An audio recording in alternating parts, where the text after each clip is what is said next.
मैं कहूँगा कि मेरे विश्वास पे, जैसे मैंने विश्वास किया है इनके ऊपर, तो मेरे विश्वास के ऊपर, और बच्चे को सिर्फ 1 महीना वहाँ छोड़ के देखिए। और फर्स्ट चांस में ही बच्चा सेलेक्ट हो गया।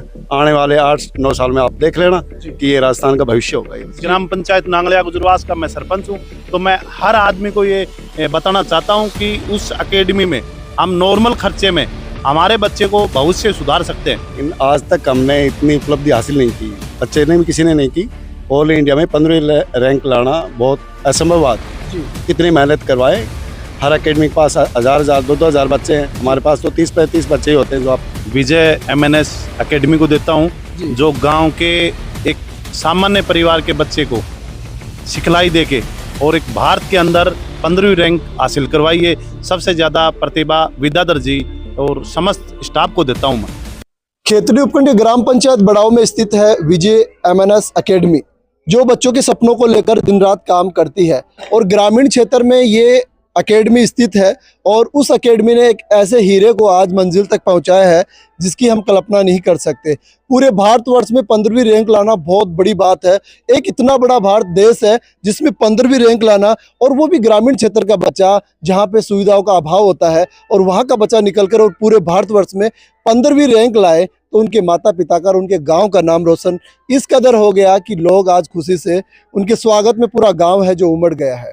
इसी कड़ी में मैं बात करूं तो इस वक्त मैं हूं मिहाड़ा में हूं, और मिहाड़ा के सरपंच साहब हैं प्रकाश जी अवाना साहब। आज इनके स्वागत में पूरा गांव उमड़ा आया है। जैसा कि आप वीडियो में देख रहे हैं, लोग इनके स्वागत के लिए आतुर थे कि ये गांव का छोरा पूरा भारतवर्ष में 15वीं रैंक लाकर साबित कर दियो कि सुविधाओं को अभाव जरूर हो सका, लेकिन बुलंद हौसलों और नेक इरादों मंजिल तक जरूर ले जाया है।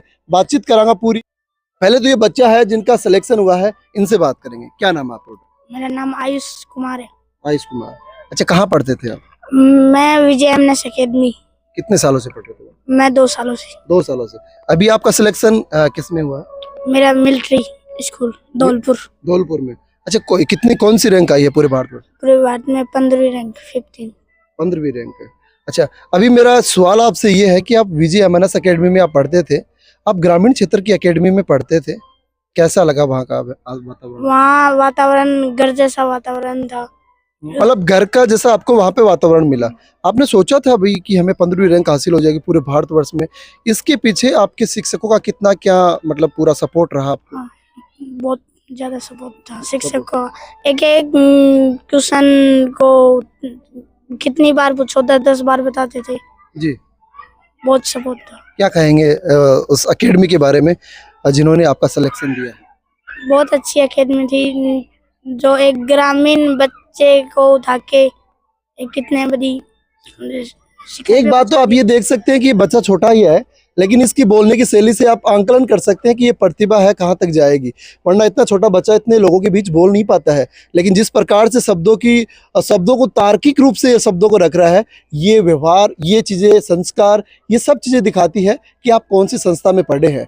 विजय MNS एकेडमी के बारे में ये बता रहा है कि वहाँ पे अच्छा व्यवहार था, अच्छे शिक्षकों की टीम थी। क्या बनना बेटा आपको इन फ्यूचर? क्या बनना? इन फ्यूचर मेरे को चीफ ऑफ डिफेंस ऑफिसर। अच्छा, अभी जो काफी बच्चे हैं जो आपकी तरह वो भी तैयारी कर रहे हैं, उनको आप क्या कहें? उनको कि वो इस स्कूल में जाएं, जो फौजियों के बच्चे हैं वो तो जरूर जाएं, उनको छूट और मिलती है मिलिट्री में, और ये घर जैसा वातावरण है इसमें। मतलब फीस भी कुछ ज्यादा नहीं है? ज्यादा नहीं है। जी जी जी। हाँ जी, सबसे पहले तो आपका भी धन्यवाद जी, आपके इस चैनल ने चलाया। दूसरी बात सबसे बड़ा धन्यवाद मैं विजय MNS एकेडमी को देता हूँ, जो गांव के एक सामान्य परिवार के बच्चे को सिखलाई देके और एक भारत के अंदर 15वीं रैंक हासिल करवाई है। सबसे ज़्यादा प्रतिभा विद्याधर जी और समस्त स्टाफ को देता हूँ मैं, क्योंकि मेहनत शिक्षक ही करवाते हैं, और शिक्षक ही जिस तरीके से बच्चे का लाइन होती है तो शिक्षकों के पीछे चलती है। तो मेरा सबसे ज्यादा अगर है तो उस एकेडमी को मैं बार बार धन्यवाद देता हूं। और मैं हर मेरे विधानसभा या पूरे मेरी ग्राम पंचायत नांगलिया गुजरवास का मैं सरपंच हूं, तो मैं हर आदमी को ये बताना चाहता हूं कि उस एकेडमी में हम नॉर्मल खर्चे में हमारे बच्चे को भविष्य सुधार सकते हैं। और सरपंच जी, एक बात है, आप ग्राम पंचायत के सरपंच भी हैं, आपके दिमाग में ये विचार नहीं आया कि मैं मेरे बेटों को सीकर, जयपुर बड़ी बड़ी एकेडमी में डालूं? आप एक गांव की एकेडमी में डाले, आपने कैसे मतलब सोचा कि अपने बच्चे के सपनों को साकार कर दें? जैसे हम उस एकेडमी में गए, उसका वातावरण देखा। सिक्कर में भी चलो बढ़िया है, शानदार है, लेकिन जैसे ही बड़ाऊ का एमएनएस एकेडमी का हमने वातावरण देखा, वहाँ के शिक्षक अध्यापकों का व्यवहार देखा, तो हमने लगा कि यहाँ बच्चा क्वालिटी ले सकता है जी और गांव की तरह ही माहौल है। सिक्कर में अगर गांव का बच्चा एकदम से अगर सिक्कर जाता है तो एडजस्ट नहीं होता है। जी बिल्कुल बिल्कुल। तो गांव का माहौल में वो बढ़िया शानदार है और कम खर्चा है। खर्चा भी आजकल सब कम होता है। बिल्कुल बिल्कुल, मतलब ग्रामीण क्षेत्र में जो बच्चे हैं वो अच्छी तरीके से वहाँ पे अफोर्ड कर पाएंगे। शानदार कर सकता है। मैं तो हर ग्रामीण को यही सलाह दूंगा कि बड़ाऊ में जाएं और अपने बच्चे को तैयारी करवाएं। तो वो जरूरी नहीं है मिलिट्री में हो या सैनिक में हो, या हमारी देवनारायण योजनाएं चल रही हैं, तो बहुत योजनाएं ऐसी हैं जो हम वहाँ फायदा उठा सकते हैं। लेकिन जरूरी है कि अच्छी संस्था में जाएं आप। बिल्कुल शानदार। जी जी शानदार।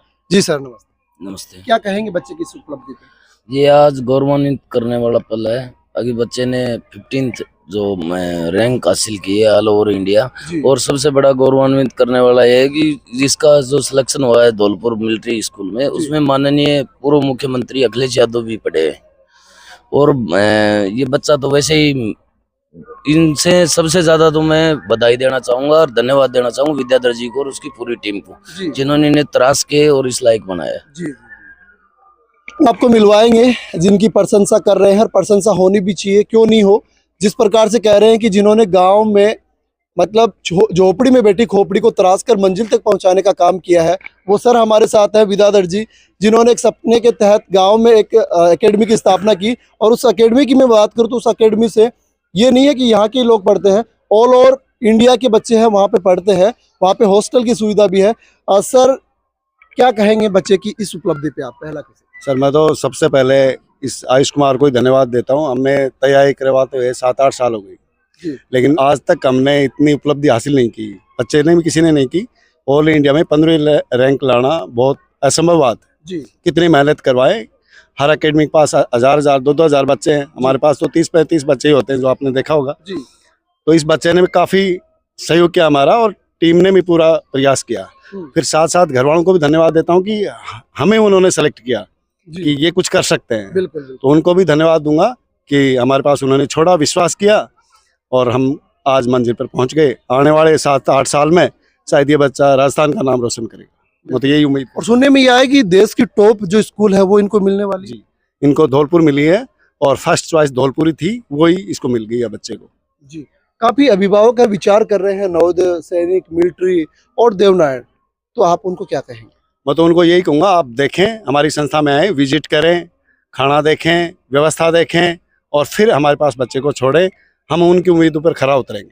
जी, आपको अच्छा लगे तभी रहें, ऐसा नहीं है। अच्छा लगे तभी रहें, बच्चा संतुष्ट हो। देखो, छोटा बच्चा जाता है 8-10 साल का, शुरू में दिक्कत आती है उसको, हम जाएंगे कहीं तो हमें भी दिक्कत आती है, लेकिन 8-7 दिन में बच्चा एडजस्टमेंट हो लेता है। अब ये बच्चे उनका क्या क्या फैसिलिटीज आप उपलब्ध कराते हैं आप अपनी एकेडमी में? सर, हम बच्चे को सुबह उठाते हैं और खाना 1 बजे मिलता है उनको, और मतलब जो इनकी पसंद है खाने की, कि सर आज ये हमें फूड चाहिए, ये व्यवस्था होनी चाहिए, वो हम उपलब्ध करवाते हैं। जी, हॉस्टल सेपरेट सुविधा आपके पास बॉयज गर्ल्स की? नहीं, बॉयज ही है सर, बॉयज के लिए, बॉयज ही है, गर्ल्स नहीं। जी, क्योंकि हमारे पास छोटी संस्था है, व्यवस्था नहीं है इतनी कि हम गर्ल्स को भी व्यवस्था दें इसकी। लेकिन सर आपके हौसले तो बुलंद है सर, ये तो देखा सर। स्टाफ ने मेहनत की है और बच्चे ने की है मेहनत, और इनके पेरेंट्स ने जब जब हमें इनको याद किया तुरंत ही हमारे पास पहुंचे, तो इनका भी सहयोग रहा। अगर ये नहीं पहुंचते तो हम क्या करते। लेकिन सरपंच साहब ने तो सोचा कि बड़ी स्कूल में पढ़ाओ, आपके पास कैसे आए?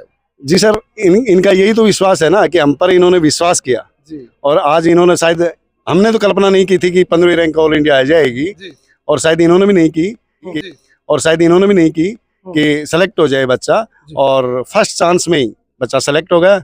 आने वाले 8-9 साल में आप देख लेना कि ये राजस्थान का भविष्य होगा। ये जी जी जी जी, राजस्थान का भविष्य क्यों नहीं होगा, जिन्होंने पूरे भारतवर्ष में 15वीं रैंक लाकर और प्रथम प्रयास में ही इन्होंने अपना चयन दिया है। और देश की टॉप जो स्कूल है धौलपुर में, सैनिक जो मिलिट्री स्कूल है, उसमें इनका चयन हुआ है, और वहाँ से स्टडी करके आने वाले 5-10 साल में, जैसा ये बता रहे हैं, राजस्थान में कीर्तिमान स्थापित करेंगे। सबसे पहले चैनल को धन्यवाद देता हूं, जो कि इस अकादमी का और इस बच्चे का नाम रोशन करेंगे, नहीं तो किसी को पता नहीं लगेगा था। जी जी बिल्कुल। हाँ, और मेन बात विद्याधर जी को और इनके पूरे स्टाफ को, और फिर बच्चे को कि बच्चे भी मेहनत की, हम तो गए भी नहीं वहाँ, जी सिर्फ इनकी देख रेख वहाँ देखा कि देख रेख बच्चों को रखते मतलब हैं। अकेडमी के विश्वास पे आपने बच्चों को छोड़ दिया। हाँ जी, और वहाँ का रहना, मेन बात इनका खाना, जिस ऋतु में जैसे अपन घर से खाते हैं ना, जी। जैसे बाजरा की रोटी होगी या ग्वार की फली काचरी, वो ही वहाँ हॉस्टल में देते थे। एनवायरमेंट के तरीके से हाँ, इनको मतलब उनको कोई भोजन मिला। भी ये नहीं कि मसाला डाल दिया, वो चीज नहीं, इसी कारण से वहाँ छोड़ा था। जी और आज ये इस मुकाम पे है, जी। जो कि 15वीं रैंक हासिल की है, और चॉइस धौलपुर थी, और इन 5 स्कूल थी, इन 5 स्कूल में मैं इंटरव्यू के लिए लेके गया था। जी। वह बेलगांव, तो वहाँ जितने बच्चे थे उन सबसे ज्यादा नंबर था इसका। बिल्कुल। सब बच्चे कह रहे थे कि आपका तो सॉलिड है, क्योंकि 20 नंबर का इंटरव्यू होता है इसका। जी तो इंटरव्यू में इसने टॉप में 20 में से 20 रैंक वो नंबर लिए। जी इसको एक चॉइस पूछी थी उन्होंने कि आप जैसे इंटरव्यू के लिए आ रहे हो और रास्ते में कोई एक्सीडेंट हो गया, तो आप बेटा क्या करोगे। इसने फर्स्ट बोला कि मैं एम्बुलेंस को फोन करूंगा, और बोला एम्बुलेंस नहीं आई तो बोलो पुलिस को फोन करूंगा, तो वो भी नहीं आई तो बोलो ऑटो करके इसको हॉस्पिटल पहुंचाऊंगा। जी जी जी। फिर एक कर्नल साहब बैठे थे, उन्होंने बोला बेटा आपका 9:40 का इंटरव्यू का टाइम है, तो बोलो सर मेरा टाइम बचा हुआ है, अगली साल मेरी उम्र अभी बची हुई है, अगली बार इंटरव्यू दे लूंगा, उसकी जान बच जानी चाहिए। बिल्कुल। वो उसी टाइम गुड बोल के बोल ठीक है बेटा। जी जी तो मैं मानता हूँ कि बच्चे भी होनहार होते बिल्कुल। हैं, गॉड गिफ्टेड कह सकते हैं हम लोग। कि पढ़ाने से भी नहीं होता, जी। जो जिसका दिमाग ऑटोमेटिक चलता है ना। जी बिल्कुल। हाँ, और मेन बात तो लाइन पकड़ाने विद्याधर जी और उनकी टीम, मैं बहुत खुश हूँ। क्या कहेंगे जो अभिभावक जो सोच रहे हैं देवनारायण सैनिक मिलिट्री के लिए, उनको आप क्या कहेंगे? विश्वास पे, जैसे मैंने विश्वास किया है इनके ऊपर, जी तो मेरे उस विश्वास के ऊपर, और बच्चे को सिर्फ 1 महीना वहां छोड़ के देखिए जी। और दोबारा जाइए। अगर बच्चा कुछ आगे बढ़े तो रखो, नहीं मत रखो। 1 महीने की उनकी कोई फीस नहीं है, कोई कुछ नहीं है, और कम खर्चा, जैसे घर जैसा तो खाना मिलेगा वहाँ। जी सर मैं एमएनएस अकादमी को एक गिफ्ट दूंगा, जी। जो एसी के रूम में दूंगा, जो जैसे बड़ी से बड़ी ले लो, चाहे जैसे चॉइस होगी वो ले लूंगा। मेरे अच्छा, तो इन्होंने चयन दिया है, इसके उपलक्ष्य में आप इनको मैं अकादमी को एक एसी, जी जी जो बढ़िया एसी है, जो पूरे रूम को जो पढ़ाते थे उसमें जी जी सबसे बेटर वाली एसी, जी। जो अपने खरीद के खुद लेके आएंगे, जी। पैसे मैं प्रोवाइड करूंगा। बिल्कुल बिल्कुल बिल्कुल। बहुत बड़ी बात है, क्यों ना हो, जब बच्चे के लिए माँ बाप सब कुछ करते हैं और जब वो बच्चा सफल होता है तो माँ बाप के लिए और बच क्या जाता है। इन्होंने भी बहुत अच्छा प्रयास किया है और शिक्षकों की टीम ने अच्छा प्रयास किया है, तो इन्होंने इनको जो एसी है वो देने के लिए कहा है। ये